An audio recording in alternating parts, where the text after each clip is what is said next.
라디오 텐텐 기도입니다. 청년들을 만나 직장에서 예환을 들어보면 일에 대한 어려움보다 관계, 즉 주변 사람들의 태도 때문에 이직하고 싶다는 경우가 많습니다. 반면 조건이 안 좋은 직장에서도 그들을 버티게 하는 힘 역시 옆 사람들의 태도 덕분이었습니다. 퇴근길의 태도를 생각하다라는 책을 보면 이런 글이 나옵니다. 이번에 인턴이 들어왔는데 완전 태도 불량이에요. 과제물을 주었는데 정말 성의 없이 대충 작성해서 메일로 보내놓고 말도 없이 퇴근해 버렸어요. 며칠 전에 그 친구 책상을 지나가다가 언뜻 컴퓨터 화면을 보니 인터넷 쇼핑몰 서핑을 하고 있더라고요. 아무리 정식 사원이 아니라고 해도 너무한 거 아니에요? 제가 인턴 때는 안 그랬거든요. 또 이런 글도 있습니다. 우리 부장님은 업무 외에도 제 인생에 도움이 되는 말씀을 많이 해주세요. 좋은 책을 권해주기도 하고 패션 감각이 있다고 칭찬도 해주시고 두 아이의 엄마로서 맡은 일도 프로답게 처리하시지만 한결같이 따뜻한 태도를 보여주시는 부장님을 보면 대기업에 비해 연봉이 적어도 회사 분위기가 마음에 들어 우리 부장님과 오랜 시간 같이 일하고 싶어요. 제가 나이 들어 부장이 되었을 때 그런 태도 유지할 수 있기를 꿈꾸기도 합니다. 이렇게 태도가 중요한데도 사람들은 태도에 대해 별로 진지하게 생각하지 않습니다. 사람들은 자기 자신이 어떤 태도를 가지고 있으며 또 자신의 태도를 다른 사람들이 어떻게 받아들이는지에 대해 의외로 신경을 쓰지 않습니다. 설사 자신의 태도의 단점을 알더라도 다 그럴 만한 이유가 있다라고 넘겨버립니다. 반면 타인의 티끌 만한 태도에도 엄청나게 예민한 반응을 보입니다. 물론 태도란 하루아침에 바뀌거나 만들어지는 것은 아닙니다.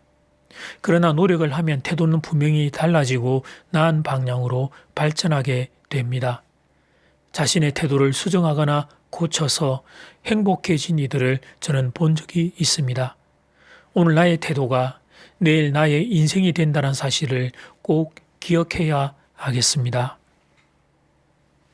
오늘 날마다 주께로 큐티 본문은 고린도후서 6장 1절에서 13절 말씀입니다.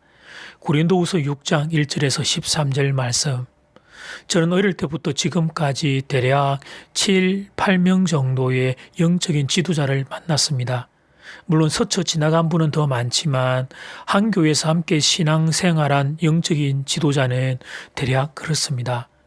고향교회 초등학교 시절 전도사님부터 청소년 시절, 대학 시절, 직장 생활할 때, 부교육자 생활할 때 제가 모셨던 영적인 지도자들이 계십니다. 그리고 저는 그분들을 통해 예수님을 알게 되었고 구원을 받았습니다. 물론 구원은 예수님이 주셨지만 예수님을 소개해 주신 목사님을 통해 전도사님을 통해 예수님을 만나게 되었습니다. 그 이후 신앙의 귀한 모든 것을 영적인 지도자들을 통해 소개받았습니다. 하나님은 사람을 통해 저에게 은혜를 공급해 주셨던 것입니다. 그런데 본문의 고린도교회 성도들에게 이 은혜가 차단되고 있었습니다. 이유인즉슨 거짓 지도자들이 성도들의 신앙을 흔들어 놓고 있었던 것입니다. 사도 바울은 엉터리다. 사도 바울은 문제가 많다. 사도 바울은 가짜 사도다. 이런 거짓말들을 했던 것입니다. 문제는 영적인 지도자 사도 바울에 대한 신뢰가 흔들리자 바울을 통해 들었던 말씀도 함께 흔들리게 되었습니다. 그러자 더 비극적인 일이 일어났는데 그것은 하나님의 은혜가 차단되었던 것입니다. 그래서 바울이 1절에서 이렇게 말합니다. 우리가 하나님과 함께 있는 자로서 너희를 구원하노니 하나님의 은혜를 헛되이 받지 말라. 하나님의 은혜를 헛되이 받지 말라. 그러면서 바울은 자신의 사도성에 대해 변호를 합니다. 3절 이후에 보면 몇 절에 걸쳐서 자신이 얼마나 많은 고생을 했는지를 소개합니다. 5절 한 절 말씀만 보자면 매맞음과 갇힘과 난동과 수고로움과 자지 못함과 먹지 못함 가운데서도 바울이 지금 자기 자랑을 하고 싶어 이런 이야기를 하는 것이 아닙니다. 고린도 교회 성도들이 은혜 밖에 있지 않기를 위하는 마음으로 이 이야기를 하는 것입니다. 영적인 지도자에 대하여 불신하게 되면 말씀이 안 들리게 되고 그러면 은혜가 차단될 수밖에 없기 때문입니다. 인터넷을 보면 다른 목사님에 대해 비판하는 설교를 들을 때가 있습니다. 정말 안타까운 마음에 그런 설교하는 것을 모르지는 않습니다. 그런데 사랑하는 성도님들께 여쭈어보고 싶은 것이 있습니다. 목회자에 대한 비판의 설교를 들으시면 성도님들 입장에서 어떤 유익이 있습니까? 속이 시원해질 것 같기는 합니다. 내가 할 말 다른 사람이 대신해 주니 속이 시원할 것 같기는 합니다. 그런데 그것 말고 또 어떤 유익이 있습니까? 제가 목회자라고 목회자의 잘못을 옹호하자는 것이 아닙니다. 목회자의 책임은 막중합니다. 목회자는 하나님께 더 크게 혼이 나게 될 것입니다. 근데 제가 궁금한 것은 그런 설교가 성도인 여러분에게 어떤 유익이 있는지를 여쭈어보는 것입니다. 10수년 전에 제가 서울에서 부산으로 사역지를 옮겨왔을 때의 일입니다. 서울에서 양육했던 청년 한 명이 제게 안부 전화를 했습니다. 제가 그립다면서 은근슬쩍 새로 오신 청년부 목사님의 부족함을 말하는 것입니다. 그때 제가 이렇게 권면했습니다. 형제님, 이제부터 그대의 영적인 지도자는 그 목사님이십니다. 저는 떠난 사람입니다. 그리고 이런 이야기는 앞으로 다시 꺼내지 않으면 좋겠습니다. 감사한 것은 그 청년이 저의 마음을 이해해 준 것입니다. 새로 오신 목사님을 영적인 지도자로 모시고 참 예쁘게 신앙생활을 해 주었습니다. 결과가 궁금하신가요? 하나님의 은혜가 형제에게 더 많이 깃들게 되었습니다. 사랑하는 교회 여러분, 여러분을 축복하고 싶은 것은 내일 주일 여러분의 교회에서 목사님의 설교를 통해 은혜 가득 받게 되기를 주 이름으로 축복합니다. 항상 여러분에게 은혜 위에 은혜가 임하기를 주 이름으로 축복합니다. 이제 첫 번째 기도 시간입니다. 받은 말씀과 개인 기도 제목을 가지고 함께 기도하는 시간입니다. 이 시간 다 함께 마음을 모아 주님 앞으로 나아가겠습니다.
이제 두 번째 기도 시간입니다.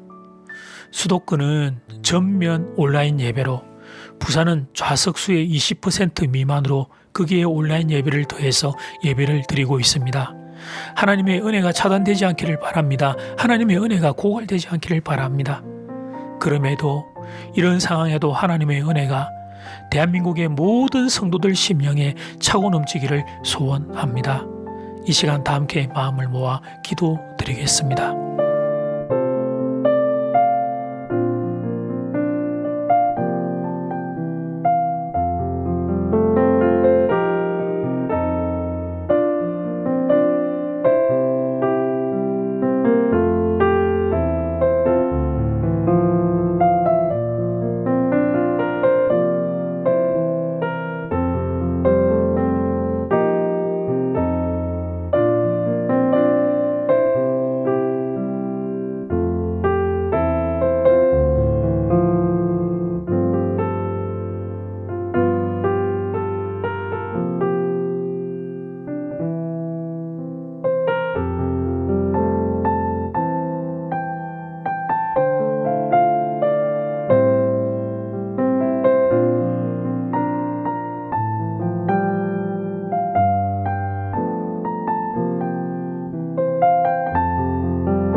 예수님 기도합니다.